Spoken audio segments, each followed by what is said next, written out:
Good morning and a warm welcome to your show, Sunny Mornings in Encinitas. We're the daily podcast that gets you started on the right foot and always with a positive vibe. I'm your host, Melissa, and it's Saturday, February 17th. Welcome to your bonus episode. In this episode, we'll recap all the best news from the week with local news, top sports news, tech and science news, as well as business and entertainment. We'll also cover the weather and surf report for this weekend. Here we go. Let's start with the weather in the Encinitas area. This morning, it's cloudy skies and 53 degrees with just about no wind. The sunset will take place at 5:35 p.m. and it will rise again tomorrow at 6:28 a.m. It looks like we're in for a partly sunny day with a high near 59 and light northwest wind 5 to 10 mile per hour in the afternoon. Tonight, mostly cloudy with a low around 53. In the surf report, we start with fun waves, then a significant west, and west-northwest swell builds later. The morning will mirror Friday's conditions, but by evening, expect a notable increase in size. Morning offshore wind leads to clean conditions, turning onshore. Expect head-high plus at good spots and 2 to 3 feet overhead at key winter breaks by sundown. Sunday sees the swell peak with chest-to-head high waves, larger at prime winter spots. A heads up, next week looks stormy and will likely affect surf conditions. Saturday in Encinitas and North County, it's looking good and clean at 2 to 4 feet before 7 a.m. and fair until 11 with a 2-foot outgoing mid-tide at 8 a.m. Get out there early on Saturday morning because it's going to be blown out later in the day. And it's the same deal for Sunday with 8 to 10-foot waves blasting through for dawn patrol. Air temps for the morning surf are around 53 degrees. The first low tide Saturday will be 0 foot just before 11:30 a.m. with a 3-foot high tide just before 7 p.m. The nearshore buoy at Scripps in La Jolla reads 60 degrees for the water temperature. Looking ahead in the weather, we'll see a pleasant Sunday with mostly sunny skies and a high near 61 degrees, turning cloudier at night.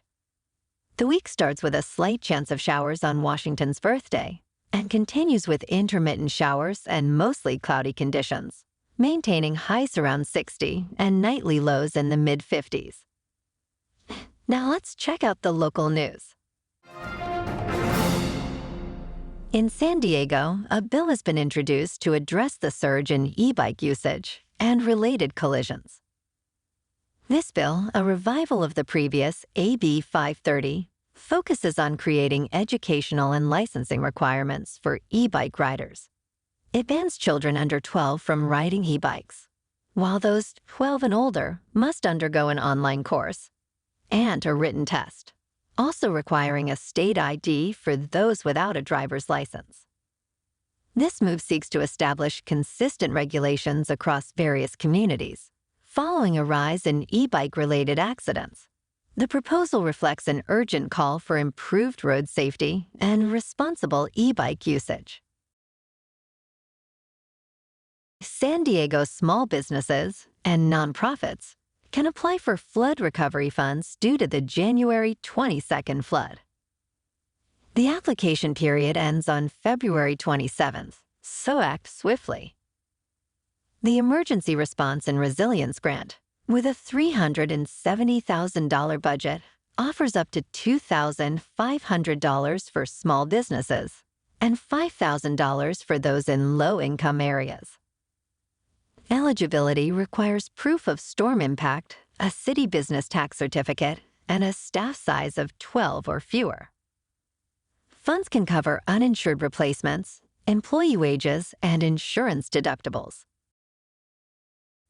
San Diego is investing $21 million in a new Bell firefighting helicopter, enhancing its aerial firefighting capabilities. This purchase, necessary to meet the needs of an ever-changing environment, brings the city's fleet to 3. The new addition offers greater water capacity, crucial for effective firefighting. It follows the 2018 acquisition of a Sikorsky Firehawk, renowned for its high water capacity. The city also plans to construct a new hangar at Montgomery Gibbs Executive Airport, addressing the need for indoor storage and to reduce maintenance and downtime. This move underlines the increasing importance of aerial firefighting in combating these climate change-related disasters, which are creating faster-moving and more intense fires. The U.S. Navy is significantly investing in unmanned ships, as highlighted by the Chief of Naval Operations, Admiral Lisa Franchetti. These autonomous surface vessels, currently undergoing tests in San Diego and other ports, are slated to become a vital part of the Navy's future fleet. Expected to take about 15 years to fully develop, these robotic vehicles aim to complement, not replace, manned warships. The Navy's unmanned vessel program, established in 2022 in San Diego, has been testing ships like the Sea Hunter for surveillance, reconnaissance, and potentially anti-submarine tasks. This initiative aligns with the broader strategic needs in the Indo-Pacific region, where the U.S. Marines are also testing new landing vehicles at Camp Pendleton to enhance island and shoreline operations. San Diego remains a pivotal hub for these military advancements, with local warships like the USS Roosevelt actively engaging in the Pacific, reflecting the growing military focus on this geopolitically critical region. San Diego's reggae scene thrives due to its deep roots and diverse influences, and it's taking over the national festival circuit. Artists like K-Bong and CG Como highlight this genre's popularity and positive vibe in Southern California. The region's Polynesian community and artists from island nations contribute significantly. Local bands like Boostive and Stick Figure, featuring members with varied ethnic backgrounds, embrace reggae's unifying spirit.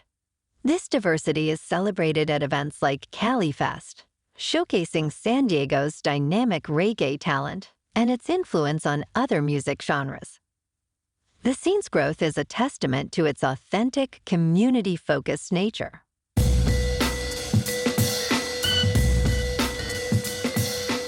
Now on to sports.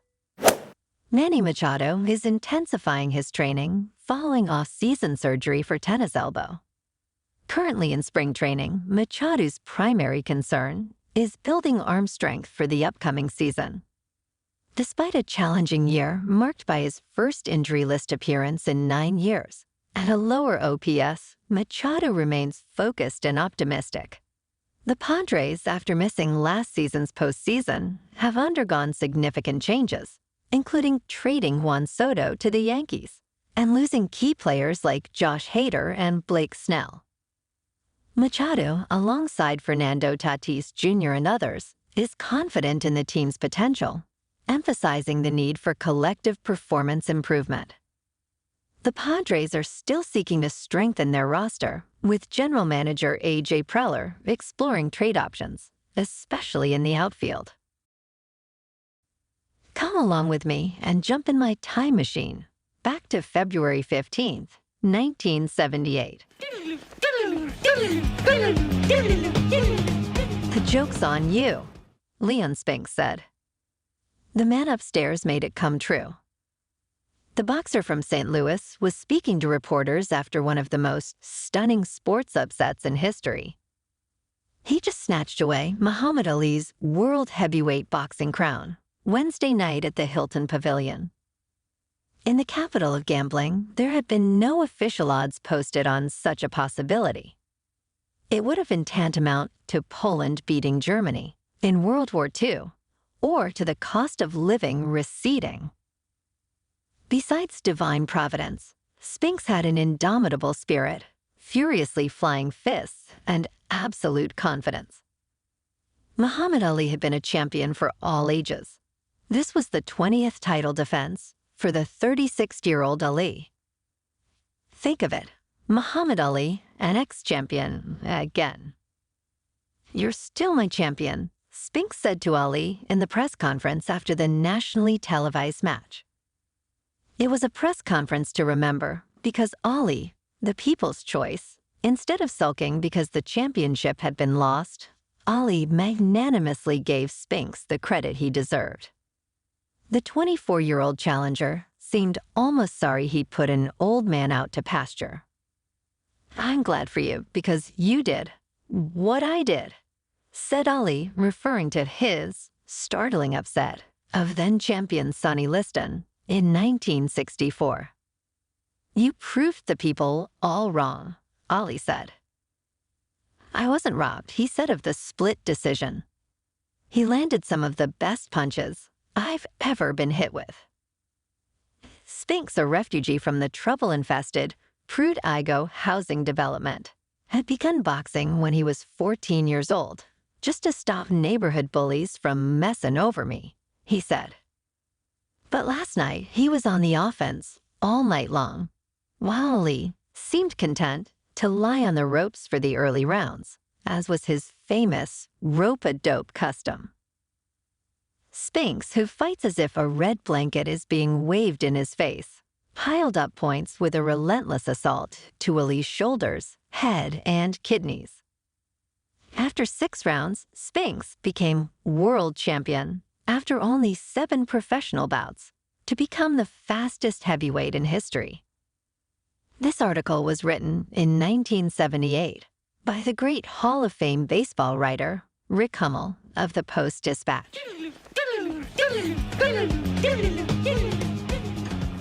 Caitlin Clark has made history by becoming the all-time leading scorer for Division I women's basketball.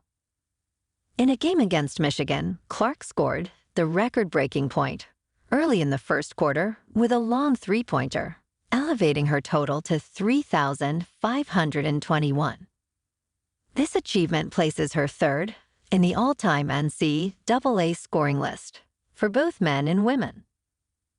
Beyond her scoring prowess, Clark is also known for her all-around skills, being the first Division I player with over 3,000 points, 900 assists, and 800 rebounds. Her impact extends beyond the court, significantly boosting attendance at games and contributing to the growth of women's basketball. This remarkable feat underscores Clark's exceptional talent and influence in the sport. In top news, in Tierp, Sweden, archaeologists discovered an ancient stone burial chamber from around 3,500 BC, making it one of Scandinavia's oldest. The site revealed a peculiar finding. All skulls, and most large bones, were missing from the remains, which is an unusual deviation from typical burial patterns. This absence has baffled researchers, who initially thought the site's significance lay in its age and construction. The chamber contained remains from infants to elderly individuals, with no signs of violent death. Investigations continue, focusing on DNA analysis to uncover possible causes of death. The researchers suspect ritual practices might explain the missing bones, but the mystery remains unsolved. Recent research reveals a significant overdiagnosis of melanoma in the U.S., raising concerns about the implications of unnecessary cancer diagnoses. Over 80,000 Americans annually are told they have melanoma, a 6-fold increase from 40 years ago. However, this rise is attributed more to overdiagnosis than to environmental risks or detection improvements. The study, focusing on white individuals more prone to melanoma, found 65% of white women and 50% of white men are overdiagnosed. The majority of these cases involve stage 0 cancers, which are unlikely to cause health problems. Overdiagnosis can lead to unnecessary treatments and long-term psychological impacts. Experts suggest a need for better standards in diagnosing melanoma and caution against routine, full-body checks without symptoms. The USDA has announced a nationwide recall of certain charcuterie meats by Fratelli Beretta USA due to potential underprocessing and foodborne pathogens. Affected packages are sold under brands like Appleton Farms, Dietz & Watson, and Publix. They have been distributed to stores including Aldi, Costco, and Sam's Club. This follows a previous recall for salmonella contamination. Consumers and businesses are advised to dispose of or return the products. Symptoms of salmonella poisoning may include, but are not limited to, prolonged dehydration, sleeping in an empty bathtub, and death. Let's talk about something healthy today. A recent study reveals Tai Chi, a traditional Chinese martial art, outperforms aerobic exercises in reducing blood pressure for individuals with prehypertension. Prehypertension is a condition where blood pressure is elevated, but not high enough, to be classified as hypertension, signaling potential heart disease risk.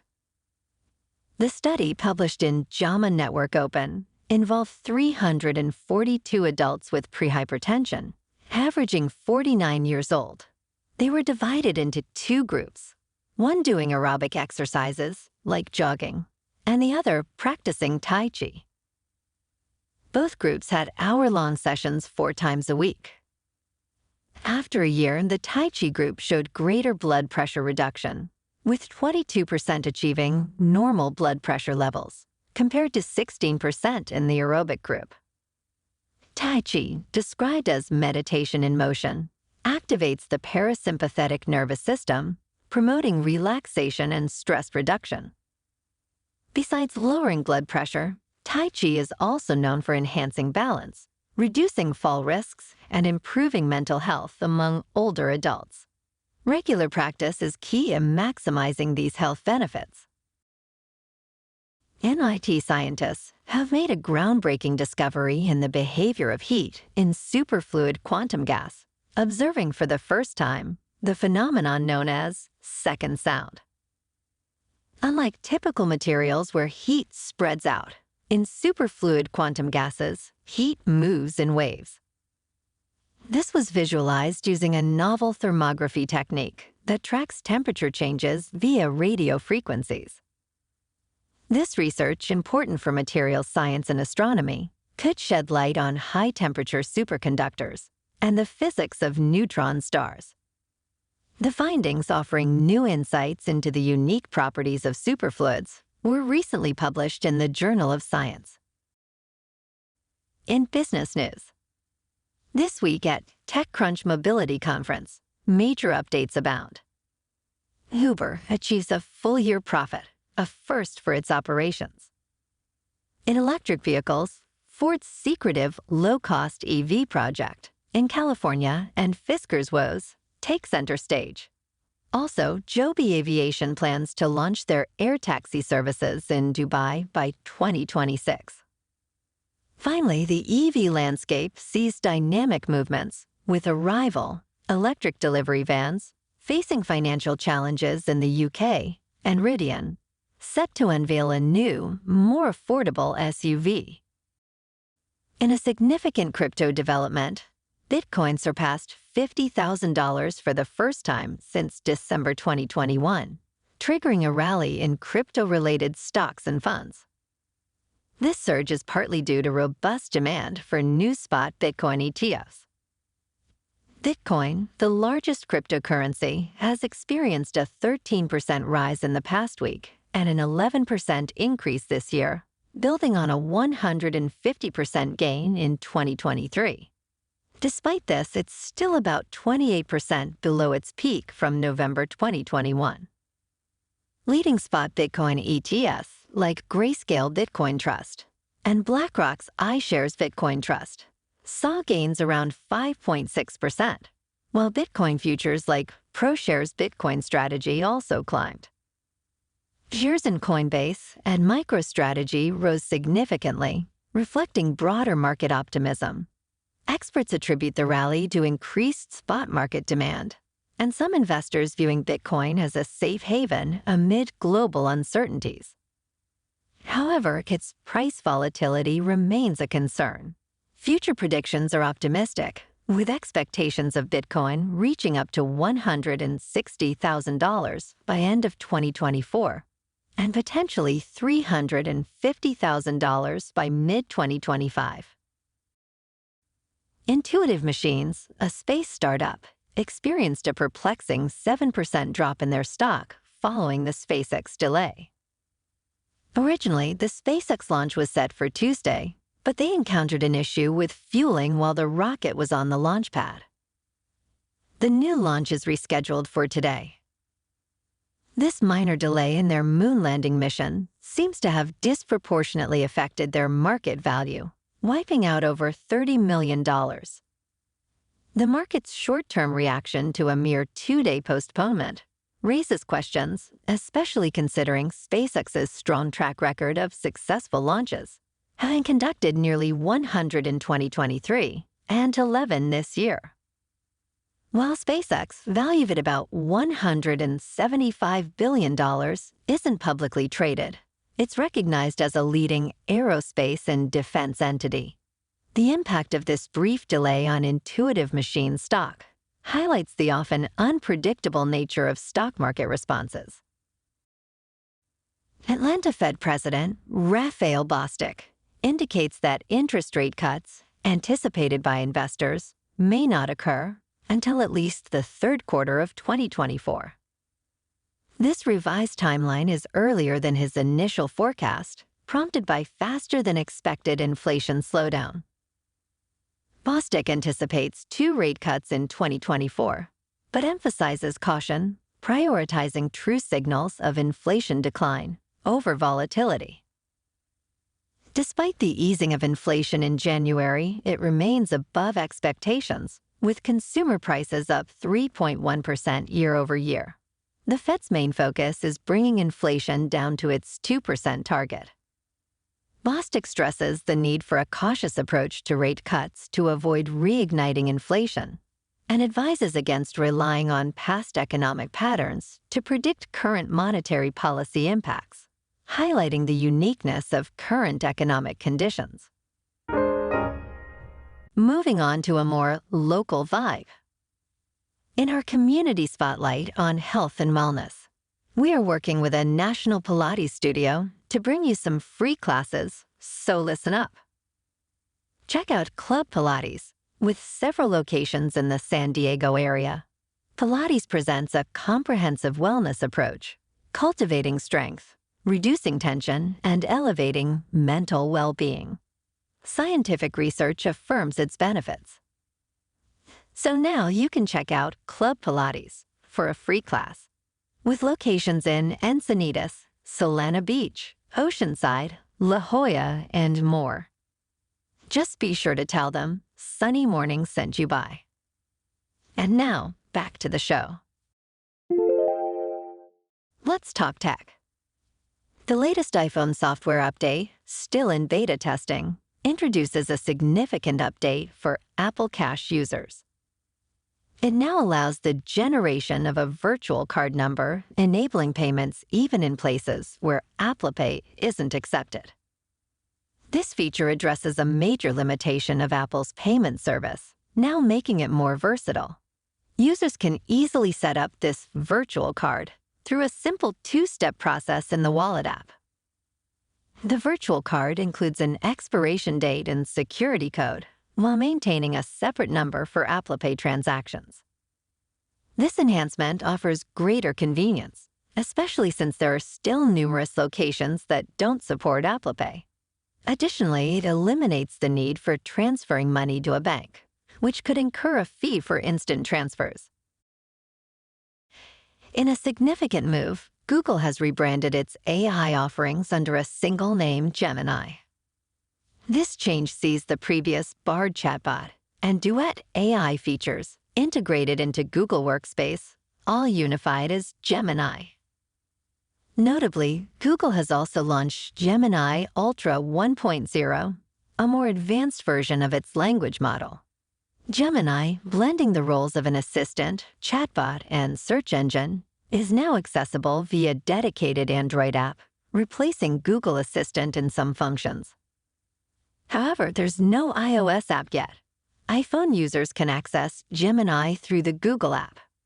Gemini's introduction marks a shift in Google's focus, indicating a strong commitment to AI as it competes with other leading AI developers.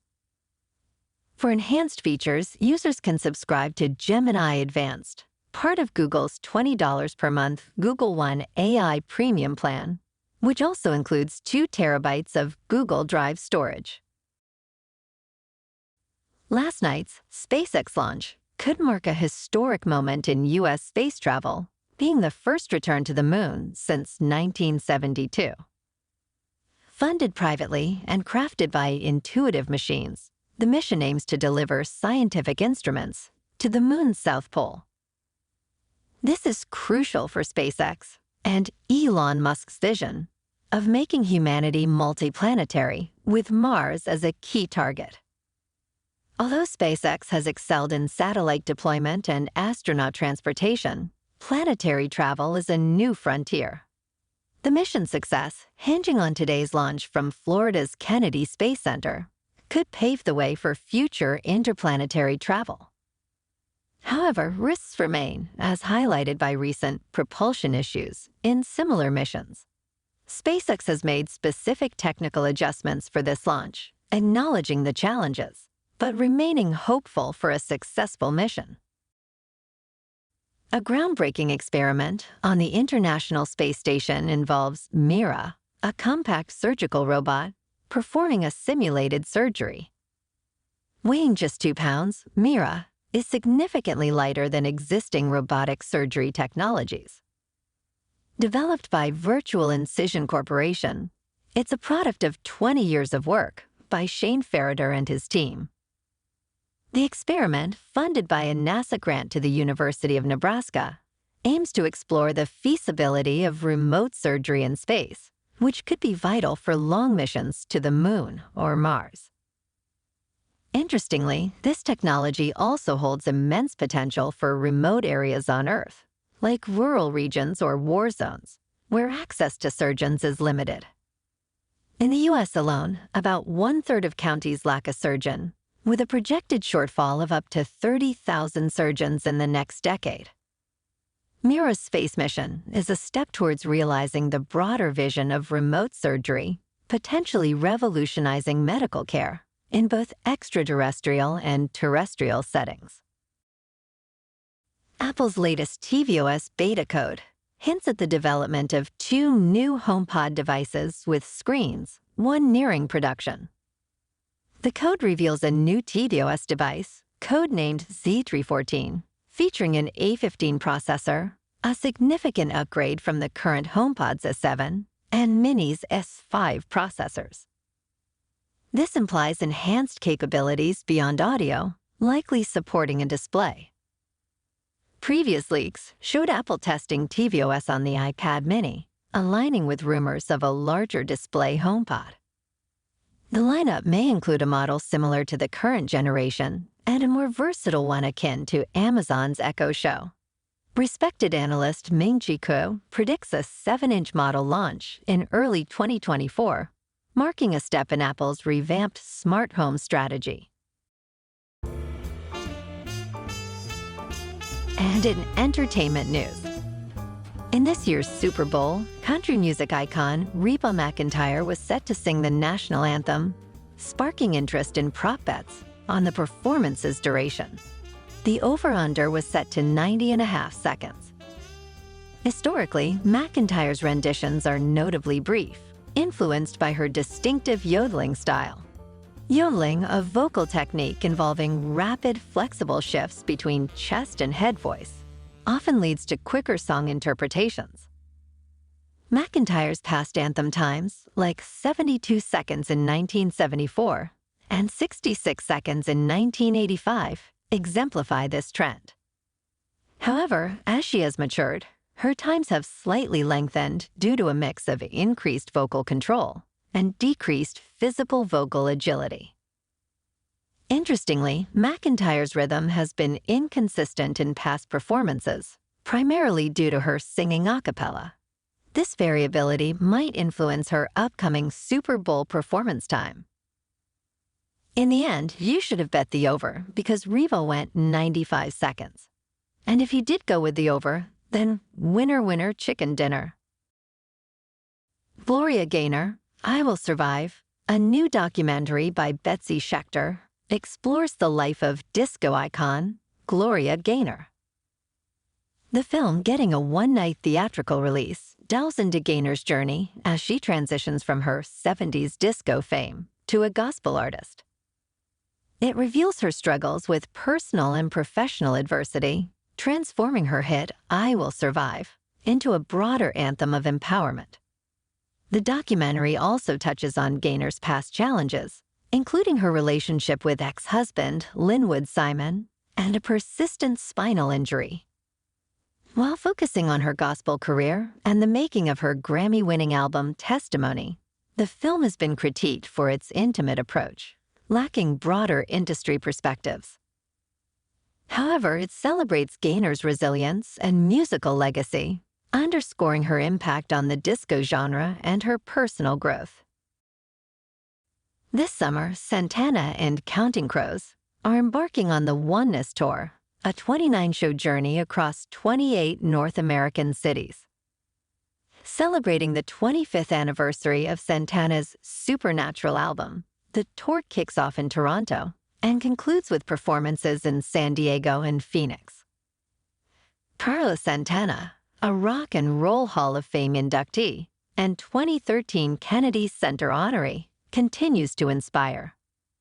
Fans can buy tickets through various pre-sales and VIP packages, promising a unique concert experience.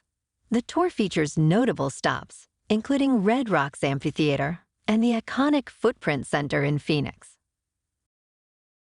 Marvel's Fantastic Four is set to hit theaters on July 25th, 2025, with an exciting cast announcement that's sure to delight fans. Pedro Pascal, Vanessa Kirby, Ebon Moss-Bachrach, and Joseph Quinn have been officially cast as the iconic superhero team. Pascal steps into the role of Mr. Fantastic, Kirby as the Invisible Woman, Quinn as the Human Torch, and Moss-Bachrach as the Thing. The film, directed by Matt Shakman, known for his work on Marvel's WandaVision, starts filming this summer. This release marks a decade since the 2015 reboot, which faced harsh criticism. The screenplay, penned by Josh Friedman, Jeff Kaplan, and Ian Springer, brings to life the first characters created by Stan Lee and Jack Kirby for Marvel Comics. The anticipation is high for this new adaptation, hoping to redeem the Fantastic Four's cinematic legacy. Dune Part 2 is receiving high praise in its initial reactions, drawing favorable comparisons to iconic films like The Empire Strikes Back and The Lord of the Rings. Critics are particularly impressed with Zendaya's performance as Chani, which is described as central to the movie. Austin Butler's portrayal of the new antagonist Feyd-Rautha is also being highlighted as a standout, transformative performance. The film, directed by Denis Villeneuve, continues the story of Timothée Chalamet's Paul Atreides and features a mix of returning and new cast members. The sequel's battle sequences and visual storytelling are being likened to the works of Peter Jackson, George Lucas, and David Lean, suggesting a cinematic experience on par with some of the most celebrated sci-fi and fantasy epics. Dune Part 2 is set to release in theaters on March 1st, further expanding the ambitious adaptation of Frank Herbert's classic novel. Well, alrighty folks, it's time for the quote of the day. And today, our quote comes from the author, William W. Perky. You've got to dance like there's nobody watching. Love like you'll never be hurt. Sing like there's nobody listening. And live like it's heaven on earth. And that's a wrap for this morning. Have an amazing day, my good friends. Thanks for tuning in.